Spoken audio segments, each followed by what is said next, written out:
e invitando a continuación a María Begoña Yarza Sáez. Ella es directora de calidad clínica de la Clínica Santa María, médico pediatra en Chile. Es directora de calidad y gestión en la clínica de la Clínica Santa María en la actualidad. También es asesora de la Comisión Nacional de Productividad del Ministerio de Economía. Nos va a hablar en nuestro congreso del Hospital del Futuro, un desafío irrenunciable. María Begoña, bienvenida.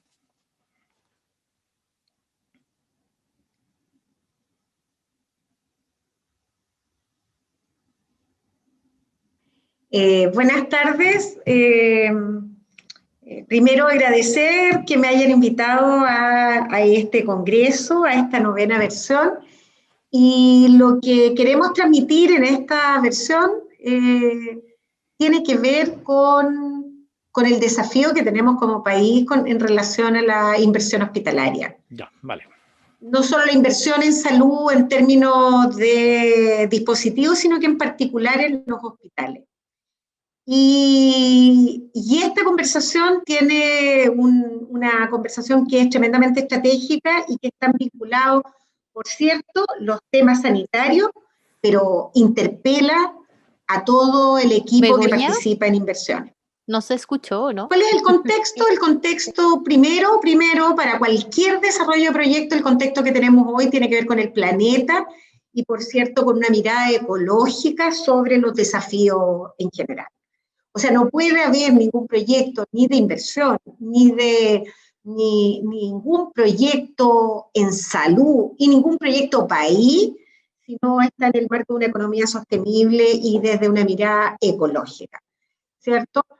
Del punto de vista en particular de la salud pública, los desafíos están ya explicitados por la Organización Mundial de la Salud y por la Organización Panamericana de la Salud, y plantean al menos 6 desafíos para la salud pública. Uno, la epidemia de enfermedades crónicas no transmisibles. La segunda, las enfermedades emergentes y reemergentes como la que estamos viviendo, ¿no? La que estamos viviendo en este momento con la pandemia. Los temas de salud mental y suicidio, en que Chile se encuentra dentro de aquellos países que tienen incidencias muy elevadas. Todo lo que tiene que ver con la resistencia antimicrobiana, y allí nuevamente la ecología y el mal uso de antibióticos y otros medicamentos, el envejecimiento con mala calidad de vida y las desigualdades sociales, que lo puse en negrita porque yo creo que eso ha sido parte de lo que hemos aprendido en este último tiempo, de mirar de frente los temas de desigualdades sociales en salud. Pero otro antecedente tiene que ver con la tecnología. O sea, el desafío de los hospitales del siglo XXI están enmarcados también con la tecnología que tenemos hoy. Y por tanto, pensar los hospitales sin pensar en que tenemos desde tratamiento, ¿cierto?, de mejor calidad y que logran que las personas que nosotros atendemos tengan mejor calidad de vida y no necesiten hospitalización. O sea, todo lo que hemos avanzado en enfermedades como la diabetes y lo que significan sus progresos farmacéuticos, las bombas de infusión implantables, en fin, que parece que tienes un páncreas, un nuevo páncreas. Esos pacientes tienen estabilidad, ya no necesitan hospitalizarse.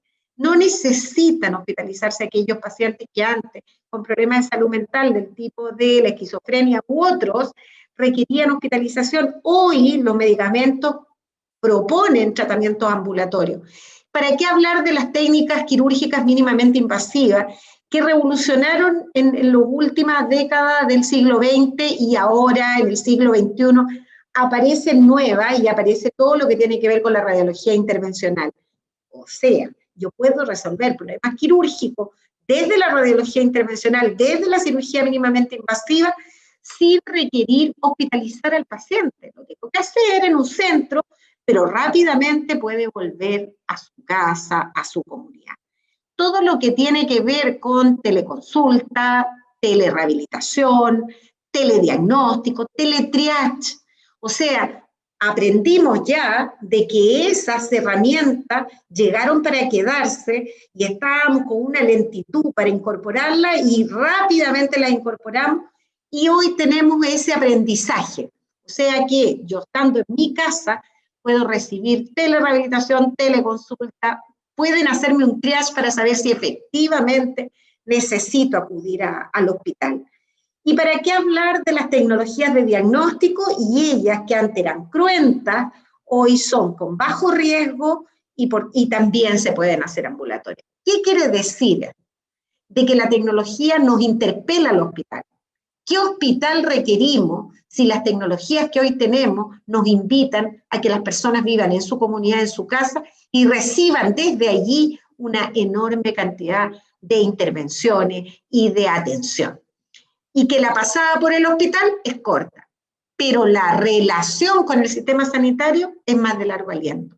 Y el último punto que señalo es que la mayoría de los enfermos requieren, ¿cierto?, ser atendidos y necesitan que la atención sea integral, única, pero que te miren entero. ¿Por qué?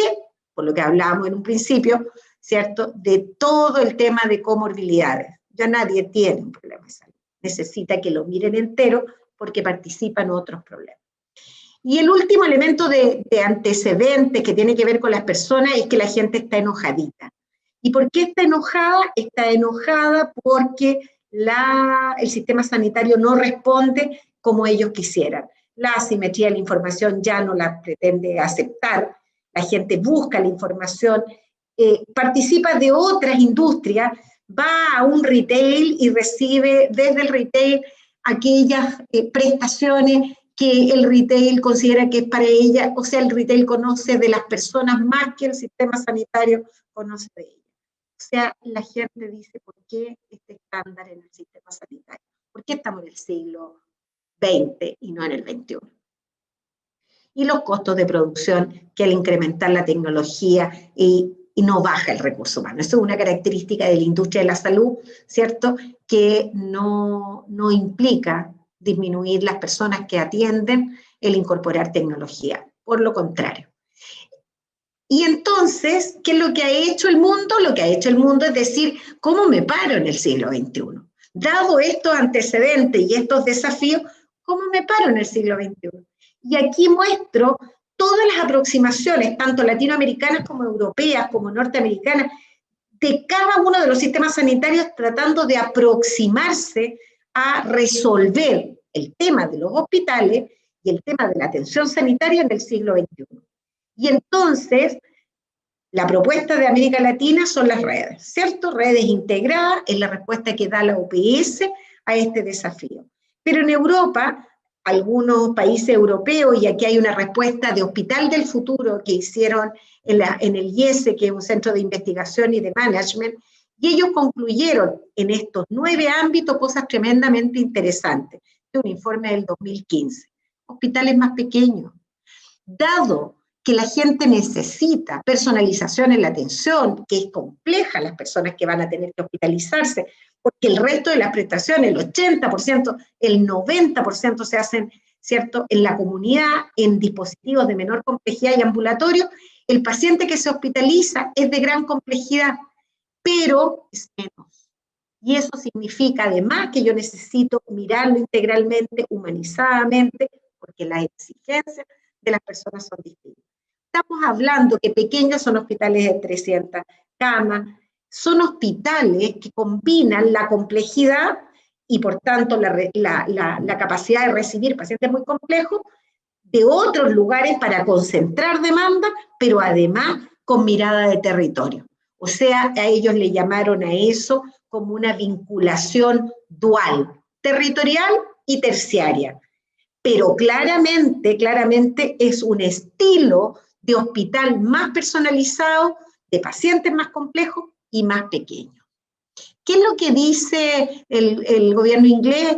Le pide a Sir Michael Rowling, que fue presidente del NICE, y le pregunta cómo serán los hospitales del futuro, y lo que contesta los ingleses es que tiene que ser un hospital también pequeño, un hospital de generalistas que atiendan a los pacientes integralmente, un paciente que esté 24 horas funcionando, que el recurso humano que está en la mañana es el mismo que tiene que estar en la noche, porque es el mismo paciente. O sea que tenemos una respuesta del sistema, de los sistemas sanitarios a la pregunta, ¿qué hospitales necesitamos? Estados Unidos y el management también responde y dice, ¿saben qué? El hospital tiene que agregarle valor a la atención. Y agregar valor en la atención de salud ya no es cuántas cirugías hago, qué número de cirugía, qué número de actividades, sino que el valor se entrega cuando pongo los temas de resultados sanitarios centralmente, no el número de actividades, sino que la calidad, la seguridad, el resultado sanitario, y ahí aparecen indicadores que son más complejos y más vinculados a las personas. Estos indicadores repercuten en las personas. Bueno, y ahí aparece nuestro Plan Nacional de Inversiones, con 52 proyectos hospitalarios. Entonces uno dice, ¿cómo enfrentamos este tremendo desafío de unos proyectos de inversión, ¿cierto? 52, pero en el siglo XXI. Y entonces miramos dónde estamos nosotros, para quién estamos construyendo, para qué, dónde, cómo y cuándo. Y entonces buscamos cuáles son las respuestas que da el sistema sanitario. Los estudios preinversionales, ¿cierto? Esta metodología es del año 2001. O sea, es una metodología que está respondiendo a duras penas al siglo pasado. Y esta metodología habla más bien de demanda y oferta y necesidades del establecimiento. ¿Pero cómo? Esto no tiene que ver con las personas, no tiene que ver con las demandas sanitarias, de resultados sanitarios, como hablan los ingleses, como habla el management, como habla, por cierto, el desafío del siglo XXI, de gente que necesita que los miren a ellos y que le resuelvan sus problemas de salud. Nuestro plan de inversiones habla explícitamente de que lo que se va a hacer cargo es de la demanda y las necesidades del establecimiento. ¿Y de qué habla? De prestaciones, recursos humanos y todo, pero prestaciones. Eso significa que ni siquiera habla de los problemas de salud integrales. No, no habla de las personas, ni del problema de salud. Habla de prestaciones y, por tanto, se involucra con brecha de prestaciones. Invoca, ¿cierto?, la metodología, tiempos de atención y ciertos promedios de días de estada que no se basan más que en nada. Acá no está incorporado, ¿cierto?, la complejidad de los pacientes, no está incorporado el riesgo de dependencia, no está incorporado nada de eso, que hoy no tenemos. Hoy tenemos la gran mayoría de los hospitales sobre todo tipo 1, con GRD. O sea, hoy podríamos aproximarnos a los requerimientos, ¿cierto?, con una mirada que absorbe no solo el número, sino la complejidad. Y eso no está incorporado. También miramos cómo miran los recintos. Si uno mira el indicador para medir cuántos recintos Vox requiere un servicio de urgencia, se divide por 17.520 la demanda de ese servicio de urgencia a la demanda histórica. Eso quiere decir que yo digo, ¿cierto?, que voy a tener 6 consultas por hora. Tampoco habla de la complejidad del perfil epidemiológico y por tanto el dimensionamiento no guarda relación con ningún indicador de resultado. No estoy hablando del número de actividad, ya eso es del siglo pasado. Estoy hablando de resultados sanitarios y calidad de la atención, estándar de servicio. No están. Hay algunas consideraciones en el año 2017, sobre todo para el anteproyecto de hospitales complejos, porque estas preguntas se las ha estado haciendo el ministerio, la gente que está en inversiones. Y con relación a los espacios públicos, todavía se sigue pensando, incluso se incorpora, pero se sigue pensando en el espacio público como el espacio que está afuera. No se piensa en la institución, ¿cierto?, como una plataforma de servicio y un espacio público, porque se está pensando en acceso a público, no en el concepto de espacio público. La unidad de emergencia, cuando hablan del área pública, ¿cierto?, que en la sala de espera, hay muy poca aproximación sobre esos espacios, que son los espacios de relación, que en el plano de la modernidad son espacios donde se transan relaciones, se transan emociones, y pueden ser espacios de desarrollo, de talleres, en fin, no se habla de eso. En la guía de diseño del 2019, por fin se incorporan los convenios asistencial docente, sin metodología para incorporarlo, pero por lo menos se hacen ver. Todos los hospitales tienen un componente clínico docente y ese componente clínico docente no está incorporado en los estudios preinversionales. Y el tema de la participación que se señala, sabiendo que es un elemento crucial en aquellos proyectos que tienen componente social tan importante como los de salud, pero se señala, tampoco hay metodología. Entonces, podemos decir, ¿cierto?, que lo que hoy tenemos más bien son diagnósticos de brecha sanitaria, ¿cierto? No, tenemos más bien diagnósticos de brecha de producción. Y por tanto, cuando se habla de qué personas llegan, más bien es un límite geográfico de reglas de negocio, pero no hay un diagnóstico de salud de los territorios, como se habla en salud pública, como se habla en epidemiología, y la brecha es una brecha sanitaria. Hoy en Chile, cada 10 años hay objetivos sanitarios. Hay variables de resultados sanitarios que podemos medir y evaluar ese territorio para ver cuál es la brecha sanitaria y a partir de esa brecha sanitaria mirar cuáles son las herramientas. Cuando yo me pregunto, ¿cuántas endoscopías hice el año pasado? ¿Cuántas están en lista de espera? ¿Y cuántas pueden estar ocultas como demanda? No estoy resolviendo la brecha de salud, estoy resolviendo la brecha de producción de endoscopías. Porque si yo quiero hablar de cáncer gástrico y la brecha con relación al cáncer gástrico y su capacidad de diagnóstico y resolución, la única respuesta no es la endoscopía. Entonces aparece, ¿cierto?, una demanda de requerimiento para el proyecto hospitalario mucho más consistente. Entonces, lo que nosotros creemos que hay que incorporar temas de planificación sanitaria. O sea, que lo que hoy tenemos es insuficiente y que esa planificación sanitaria tiene que ser territorial y entendiendo el territorio como un lugar móvil, con cultura, o sea, con bastante más elementos que solo límites geográficos y decir que el territorio tiene comunas, barrios y cuadras y que existe la georreferenciación y uno puede hacer un diagnóstico mucho más robusto. Quiero decirle que estos son los temas de salud que pretenden resolver el plan de inversión de hospitales y es la cantidad de la tremenda epidemia que tenemos de enfermedades crónicas que nos comprometen como país, ¿cierto?, en los próximos 20 años con un casi 90% de sedentarismo, más del 40% de personas con síndromes metabólicos.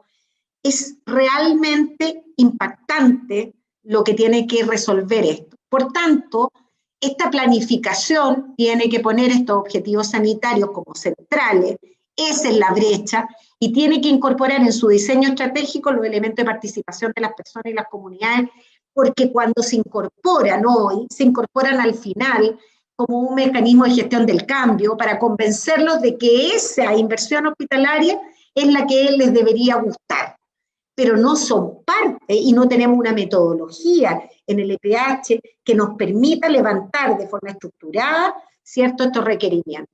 Por tanto, el plan de inversiones para el país en el siglo XXI no puede ser un cambio de estructura, tiene que ser un esfuerzo que cambie el paradigma por el cual estamos construyendo. Aquí ejemplos pequeños de cómo poniendo un estándar de servicio a un hospital en concreto, que en mi experiencia era el Ezequiel González Cortés, es que nos decían por el EPH 6 box de urgencia, pero si poníamos un estándar de servicio relacionando los tiempos de atención y la complejidad, nos daba 23 box de urgencia para mantener una sala de espera con un porcentaje de espera y de personas, ¿cierto?, del 20-30%. Eso hoy en pandemia es maravilloso, porque estoy controlando el aforo a partir, ¿cierto?, de la capacidad de responder. Esto también es de la experiencia del Ezequiel González Cortés, cómo incorporando a la comunidad tiene un relato, tiene una forma de expresarse este espacio público que es distinta, con biblioteca comunitaria, con otros dispositivos, ¿cierto?, que generan, por cierto, esta relación de adhesión que tenemos que lograr en los proyectos hospitalarios.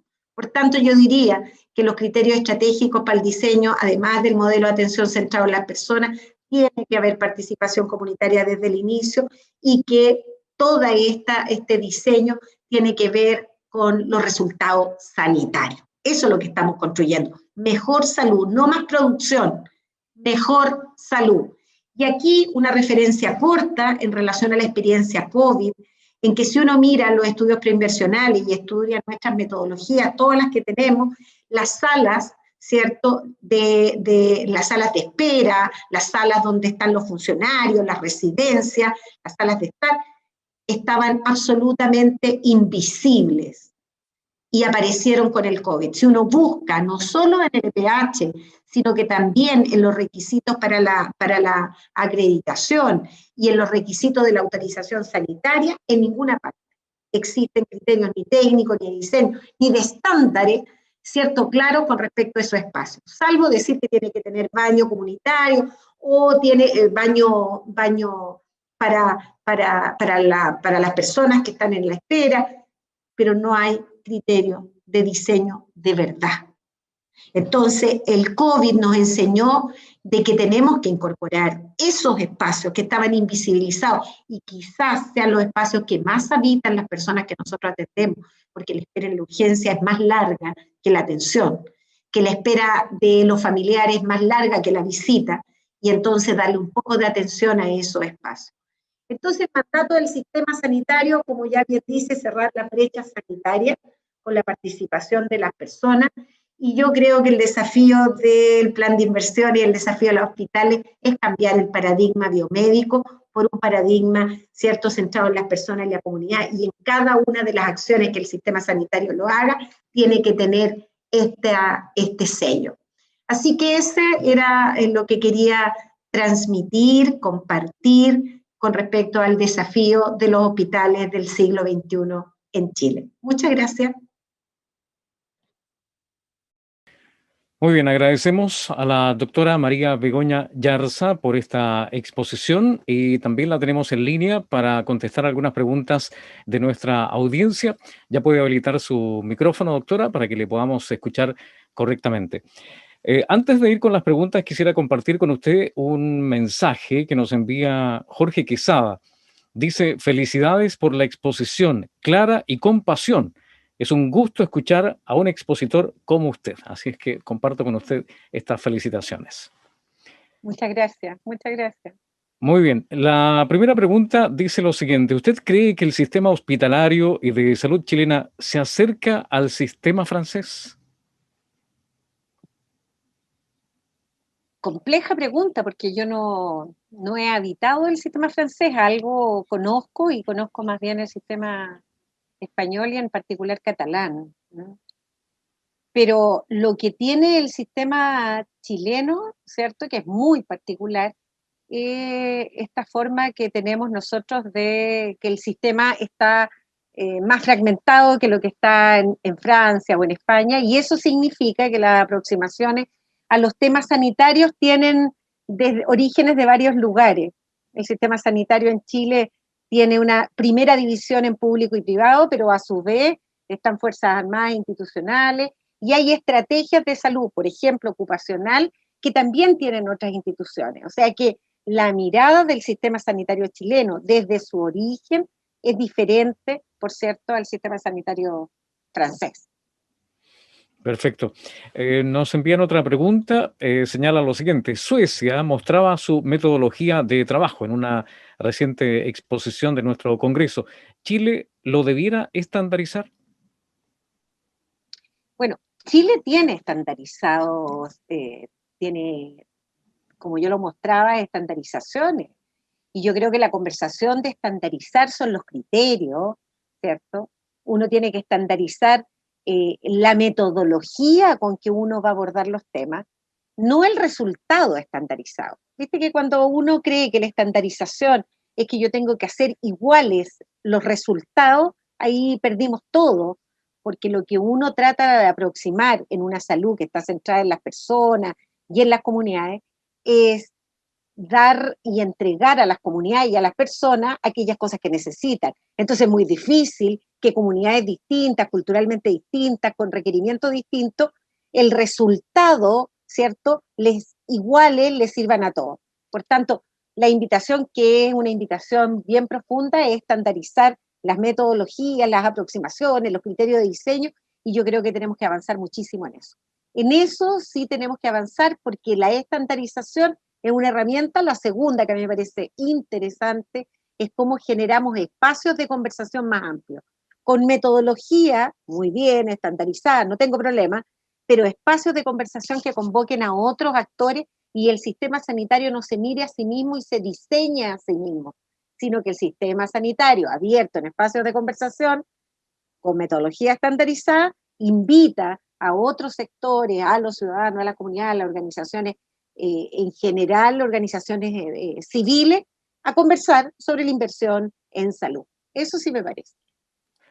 Doctora Yarza, le quiero agradecer primero por su exposición y luego por haberse dado algunos minutos para responder las preguntas de nuestra audiencia. Muchas gracias por participar de nuestro congreso. Muchísimas gracias a ustedes por la invitación. Muy gentil. Muchas gracias.